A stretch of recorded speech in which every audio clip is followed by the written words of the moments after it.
Today I'm asking celebrities for their best food recommendations from Captain Marvel to Dwayne "The Rock" Johnson. And I'm actually eating at every single place, rating them 1 through 10. Because I want to put the question to the test. Do the world's most influential people have good taste, or should they stick to their day jobs? Whichever celebrity gets the highest rating wins best taste in food. So we're starting with Bree, what's your favorite cheese? No, we're not gonna do cheese. No Captain Marvel jokes, no cheese jokes, Josh. Hey Bree, very simple question. What are your top 2 restaurants you would recommend? Your palate is on the line here. Love, Josh.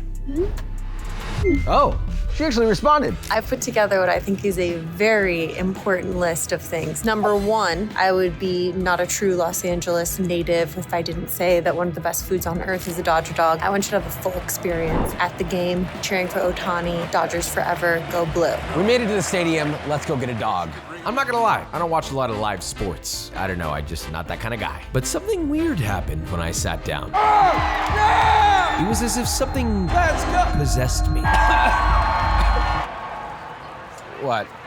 Now, I do have a connection with this place. I used to come here when I was a kid, like, when I say kid, I was like between the ages of 5 years old and 10 years old. And I used to come here all the time. And the only reason I came here wasn't for the game. I mean, the game was fun and all, but I came for the Dodger dog. So this is kind of a special moment. I haven't had one in over 20 years. We have 2, the classic Dodger dog and then the all beef super Dodger dog, whatever that means, which we'll start with. Let's see if they still live up to the hype. It's seasoned nicely, it's fatty. I like the smokiness to it. Although the bun looks sad, it's kind of nice. I like the gumminess to it. It's pretty good, honestly. I gotta say, I'm having a little bit of nostalgia, although it does taste kind of different at the same time. I can only give my final verdict on this. I don't like this one as much. This has like a Vienna sausage vibe to it. I'm just not with it all. But the other one is a great hot dog. It's juicier, it's smoky, saltier. Look, it's a processed cylinder of meat from the depths of some production facility. And it's delicious, I like it. Despite my nostalgia, the Dodger dog earns a 6 out of 10. For a plain hot dog, that feels high for me. But at the same time, it's not mind-blowing. I'm sorry, Bree. But that's just the first one down. We have more to test, so we move on to the next location. Number 2, the happiest restaurant in the entire world, Casa Bonita. It's an experience, and that's why I want you to have it. And there's cliff divers. Sorry, what? What does she even mean by cliff diver? You're not gonna find me jumping off that shit, I'll tell you that.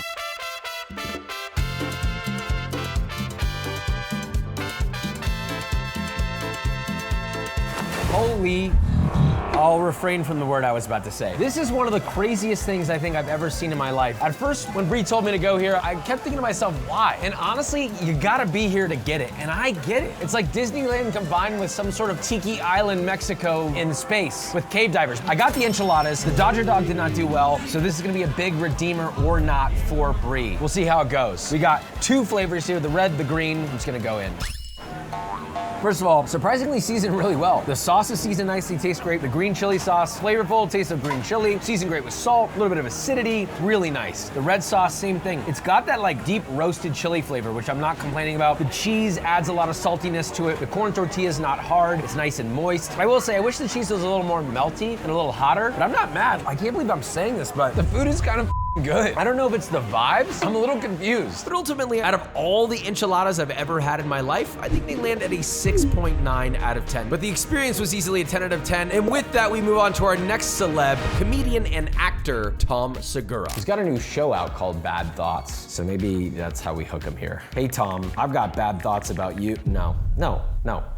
Tom, love the new show, but I've got an even more important question here. What are your top 2 best restaurant recommendations? I need them badly. Love, Josh.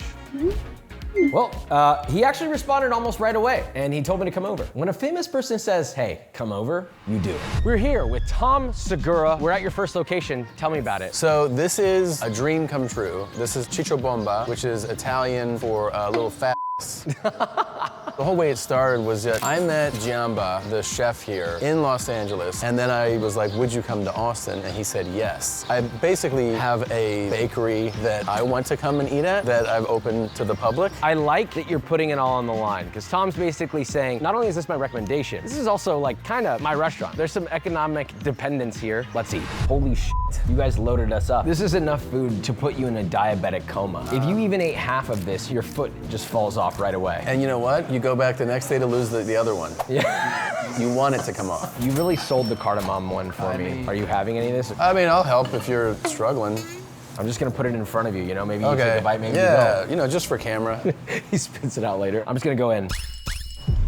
God, why do they have to make it so big though? I don't need to eat the whole thing, but now I want to. With a coffee, that is what we're missing. You want a coffee? Sure. Can we get a couple coffees? God, it pays to own your own restaurant. First of all, super crispy, beautifully moist on the inside. What I love the most about this, aside from that beautiful spiced cardamom, is that the way that they bake this is the sugar cooks down and then the butter from the pastry combines with the sugar. It all settles at the bottom of this pastry, which is what is giving it this sort of crunchy caramelized glaze, similar to that of a creme brulee. It's unbelievable, so good. I'm going in this sfogliatelle. I feel like I should do the same. Listen to this, just listen. I mean, cheers and God bless. That's f***ed up. Yep, this is a life ruiner. This is why they put that statue up there, just to remind you, hey, this is really good, and that's your warning sign coming in. That's Tom in the fall, yeah.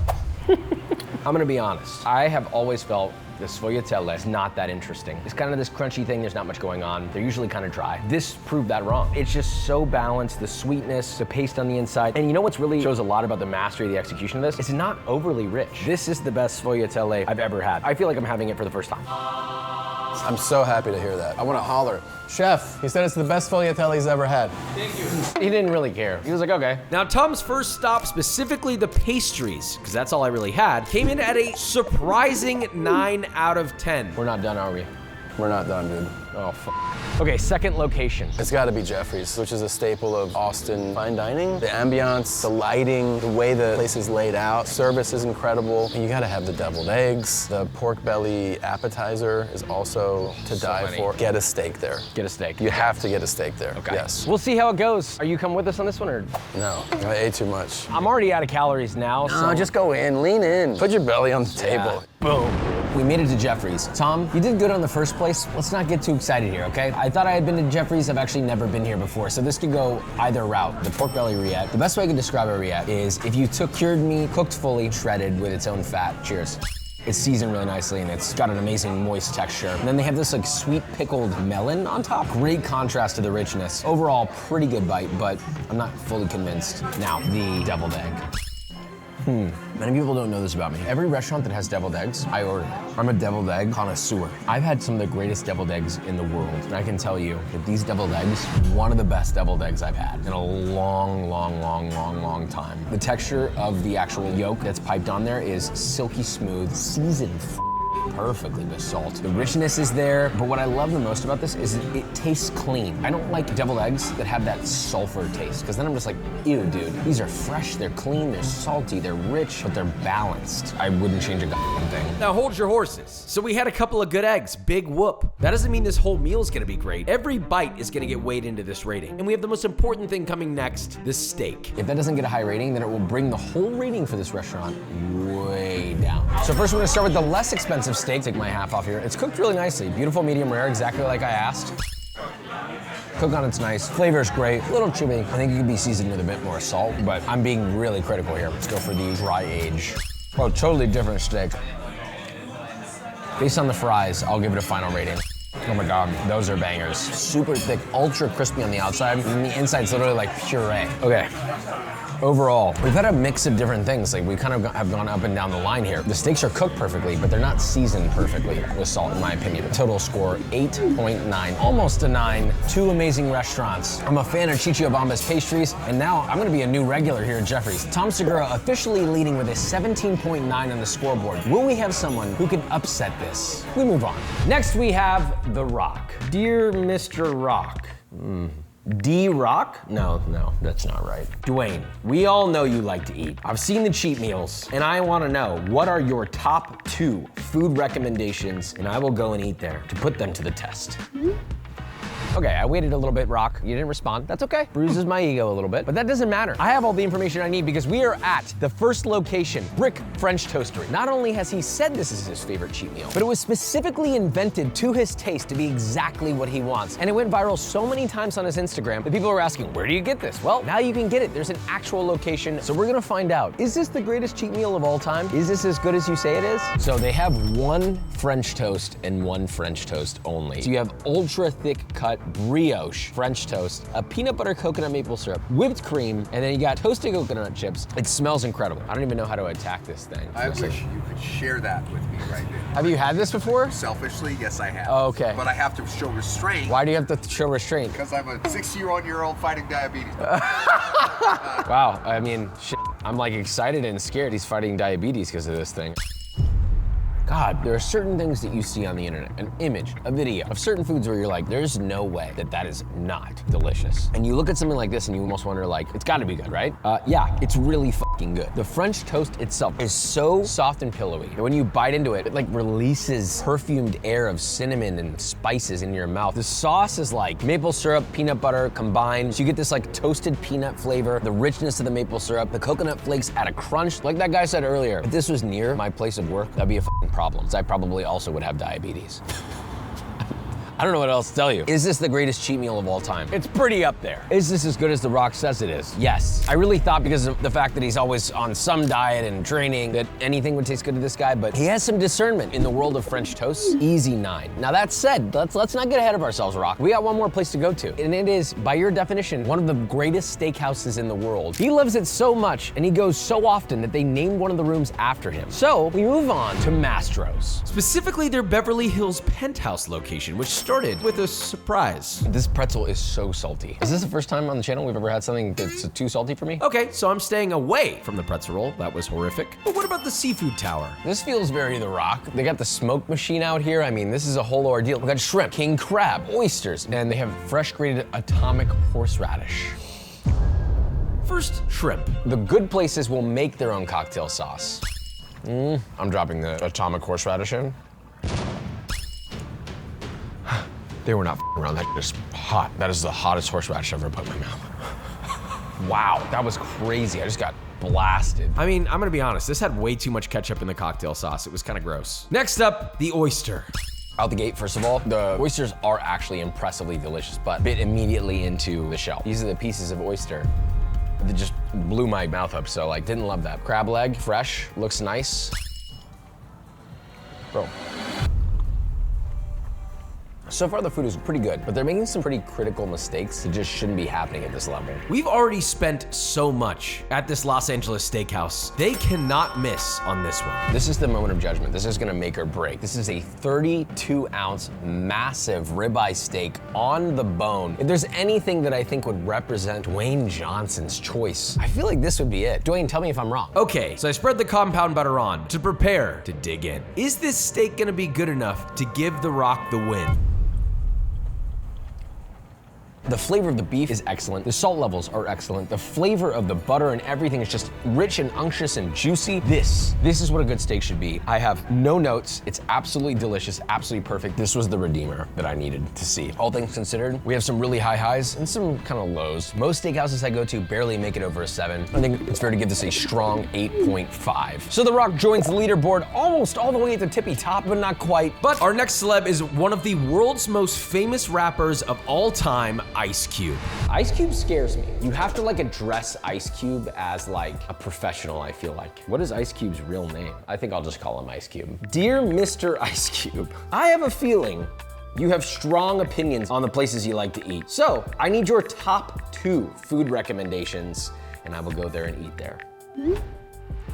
So we've given it a couple days, and Ice Cube has officially not gotten back to me, which I understand. But we do have his top 2. It was actually pretty easy to find because he literally mentions it in a song of his. 2 in the morning, got the fat burger. I mean, if that's not a recommendation by putting it on one of the biggest rap hits of all time, I don't know what is. Now, supposedly this isn't just beloved by Ice Cube though. This is also beloved by Tupac, Biggie. These are like Mount Rushmore names, guys. So we have the fat burger. In fact, we have supposedly what is his order, which is a half-pound hamburger with chili, a fried egg, mustard. This looks interesting, to say the very least. I'm just gonna go in. There's so much shit on this burger, and you would think, man, that probably tastes like all sorts of crazy stuff. Not really. In fact, it tastes nothing like a hamburger. This is more of like a meatloaf sandwich. All I really taste is chili, like the flavor of chili, like cumin and spices. I kind of taste the yellow mustard a little bit. I don't taste beef. There's pretty much no salt at all on the hamburger. Super mushy. Ultimately, all in all, it's like an interesting sandwich, not great. We move on. We're at his number 2 most favorite location. He also says this is his favorite place in LA. He said, supposedly, if it's not my wife's cooking, It is. Chimichangas at El Cholo. Before I even eat this, please understand this is an institution. This place has been open for over 100 years. Maybe there's something I'm missing here, but I'm not seeing anything that's really that exciting. I mean, half this stuff looks like it came from a package, but you know what? I'm open to being proven wrong. Before I get to the chimichanga, let's try some of the sides. So we got the refried beans. It just tastes like canned refried beans, which like aren't bad, just not like crazy. All right, maybe the rice is a little better. Super overcooked, but it's seasoned really nice with salt. Flavor's great, I'm a fan of that. This chicken, chimichanga, has been around since the 1960s, so it has some staying power, or does it? There's a lot of tortilla on here. There's a lot less filling and more tortilla, which really does kind of bother me. But the filling is pretty moist. Seasoned really good with salt. Slightly stringy, slightly overcooked, but overall, like, this is like a pretty standard American Mexican restaurant. You're never gonna find this like in Mexico. I'm not looking for some sort of fancy meal. I'm not looking for something expensive. I'm just looking for something good that's made from scratch, that is just like made with love. Ice Cube is a legend and I love him, but he's saying that he has two choices in life, either his wife's cooking or this dish. I'm gonna go ahead and say maybe just stick to your wife's cooking. El Cholo has a legacy, but it takes a little bit of a hit here with a score of 4 out of 10. Ice Cube, I love you, but we're a little cold on the leaderboard here. Now, hopefully, our next celebrity can do better. Next up, two-time UFC featherweight champion Alexander Volkanovski. Hey Alex, who do you think would win in a fight, me or you? I feel like he's the type of guy that would actually fight me, so maybe we won't. Alex, I know you like to eat. You talk about it a lot. I see you cooking, so let's put it to the test. Give me your top 2 restaurant recommendations, and I will go and eat there. Please, heart, love you. Was that too much?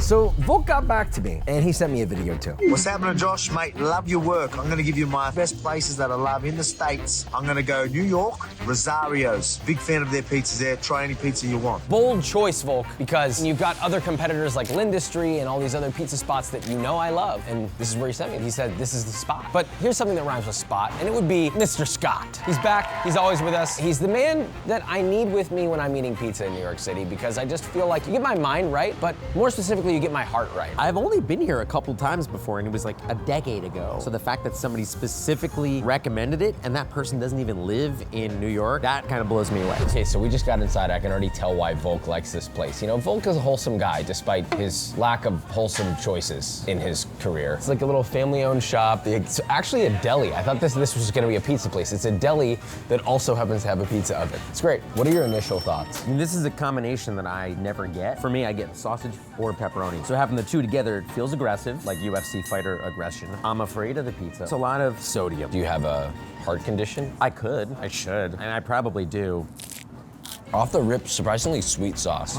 It actually does contrast well with how salty this is, because I think if the sauce was salty, it would be too much. The cook time on the dough, I kind of have a problem with. It's almost like raw dough floppy. If this sits a little bit and then gets reheated, it will achieve that crisp. And that's why in New York, eating pizza by the slice always beats eating pizza taken out in a box. Ultimately, I feel confident going with a 7. Pizza in New York City are big shoes to fill, and Rosario's is good. It's just not blow your mind good. Volk, I respect the choice, but we're gonna need a big pick-me-up for your next spot, which is Peter Luger's. I'm sure you've maybe even been there, but get the burger. What I love about it is no sauce and just the real flavor just in the patty and meat. If you love your meat, that's it. That's the one. He's throwing us another curveball. I know you're thinking, it's Peter Luger's. It's one of the most iconic steakhouses in the world, definitely in America. But what's interesting is you would think a steak, but he picked the burger. Volk, what are we doing here, man? Maybe he knows something we don't. Let's give it a shot. Okay, I get it. It's because Volk loves meat. This thing comes with the whole damn thing of bacon. You get a giant slab of bacon, not a slice of bacon, a slab of bacon. Huge fries cooked in beef fat, a true steakhouse style burger. It's very no frills. This is all about the meat. It has actual dry aged steak in it. They use the steak trimmings to make these burgers. So this isn't just a burger. It's an emphasis on steak lineage, but consolidated in that of a hamburger. It's a good looking burger. We'll give it a shot. Honestly, I've eaten a lot of burgers across the world, and this is a very simple burger. It's literally just meat, cheese, onion, no sauce, no mustard, no mayo, that's it. And I think if you're gonna do that, that's really bold, because the meat that you're cooking needs to be absolutely perfect, from salt to the cook to the quality of the beef. If it doesn't hit on all three, it's gonna be a flop. Here's what I'll say. Obviously, this is a very beef-forward burger. It's clean. I like how clean it is. I like that it's not like a million flavors in one, but it just feels a little bit like there could be more. Peter Luger's is like, easily, in the world of steakhouses across the US, I would put it in my top 10 steakhouses, possibly in the world. Take that for what you will. Definitely come here, but come for the steak. I think that this is worthy of like a solid, this is like a 7.5. Definitely not the average burger, above average, but like a 10 out of 10, no. Volk, although you're at the top of the leaderboard in my heart and I am afraid of you, it does not put you at the top of the leaderboard here. We move on to the next celeb. Next we have someone who's very special, although everyone might not know him. He has the biggest food travel show that I can think of live today. It is Phil Rosenthal. Mr. Phil, how are you always smiling in every photo I've ever seen of you of all time forever? It brings me joy and also slight fear. That said, I love you and I need your top 2 food recommendations, please. Dear God, thank you. Now we wait. It took a couple days, but Phil did get back to me, and he actually specifically said he wanted to eat my food, but that's not the goal today. So I agreed to eat with him. Now, on our way to meet Phil, we made a solo pit stop at his first recommendation, which is one of LA's top bakery restaurants, Republique. And he specifically said their pastries. This is like his #1 all-timer, period. He said that this is the best chocolate cake in the world. We'll see about that. And then we've got 2 other pastries. Phil, at this point, you've eaten all over the world. You should have good taste by now, or do you? So let's look at the Queen Amman. Standard Queen Amman, good crisp on the top, on the outside. Underside is caramelized pretty nicely. Great layering, pretty good, but I'm gonna need a little more convincing. This is their ube brioche. I normally hate cream-filled pastries, so I find them to be rather boring, but this is really nice, not too rich, really light. The actual topping on the brioche is like actually crunchy for once. I'm not getting a lot of ube flavor, but I don't really care, it's good. It all comes down to this. Supposedly the best chocolate cake in the world, his favorite chocolate cake of all time. Chocolate cake is one of the easiest things to completely ruin. It has to be baked perfectly. Any amount of dryness ruins the cake. If it's too sweet, ruins the cake. It's gotta be balanced all the way around. Obviously, it also tastes like chocolate.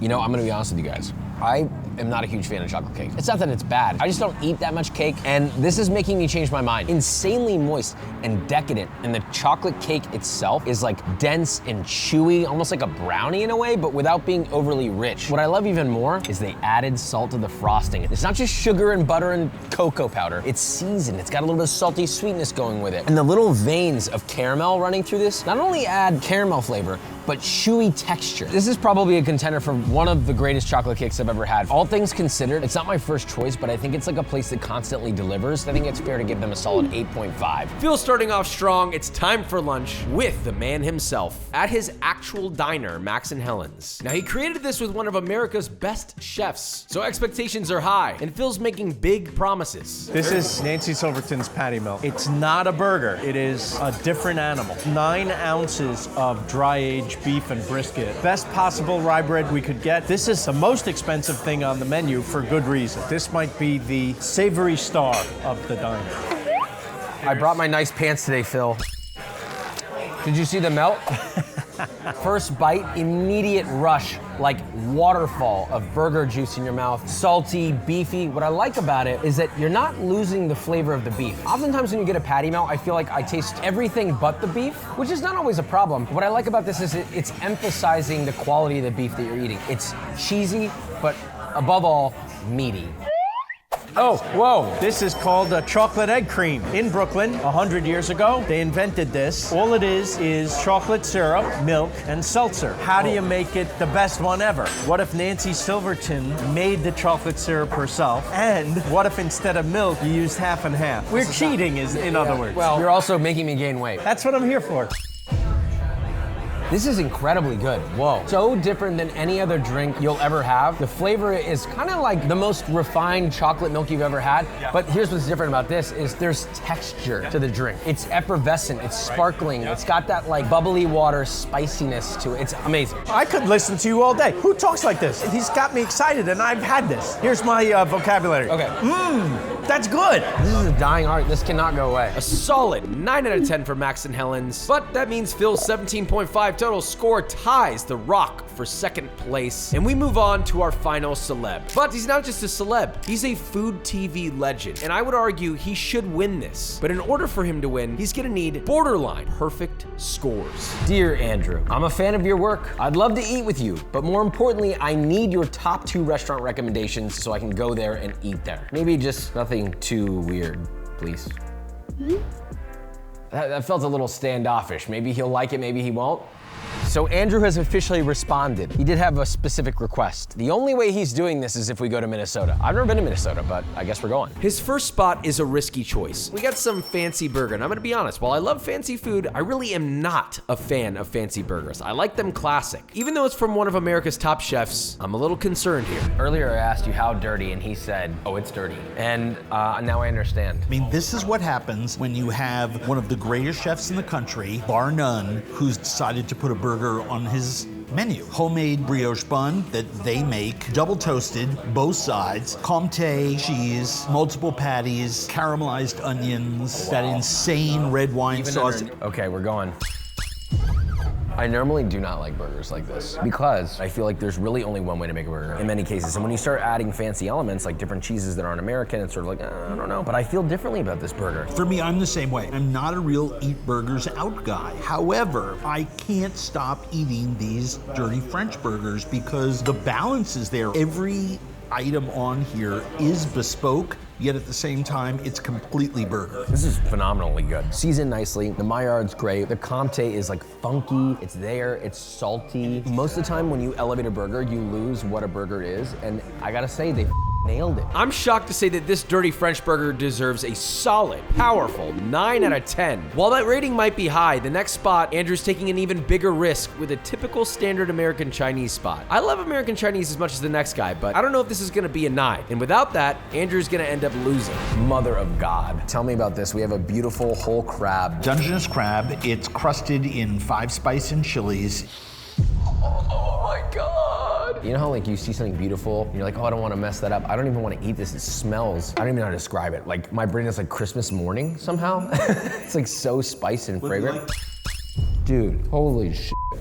That is absurd. Oh my God. You almost want to like grotesquely suck on the shell like in a way that you might as well start an OnlyFans page. You're getting this like super fragrant, salty umami to the point where it's so perfectly balanced with just the slight sweetness from the onion, the slight sweetness from the crab, and then that salty, fragrant spice. So deeply flavorful. A lot of the time when I get crab dishes, it just tastes like crab. This is like all the beautiful spices you want without covering up the beauty of the crab. I mean, I'm kind of shocked, to be honest. I judged a book by its cover here. The execution on this is like, it's as good as it gets. What happens is that people just say, oh, it's a Chinese restaurant, as if somehow still a great Chinese restaurant isn't on par with a great Italian or French or Mexican or Japanese restaurant. I think that's wrong. And with what I just tasted, I think I experienced a solid another 9, which means by a hair of a margin, Chef Andrew Zimmern wins the competition and is awarded our Best Taste in Food trophy. Let's see what the man thinks. Hey, how you doing? Oh my gosh! Andrew, how are you feeling? How are you feeling? Look at this. This is huge. I'd like to thank my mother. I guess I'm going to Disney World. I'd like to thank the entire restaurant community in Minneapolis, and probably most importantly, I finally have that dashboard icon for my car that I've always wanted. Awesome. You know, can you give me like some more food recommendations for Minnesota? I mean, there's a lot of. I'm not an influencer. Oh, okay, but great to see you. Have a great day. Oh, Bye. okay. Thank you.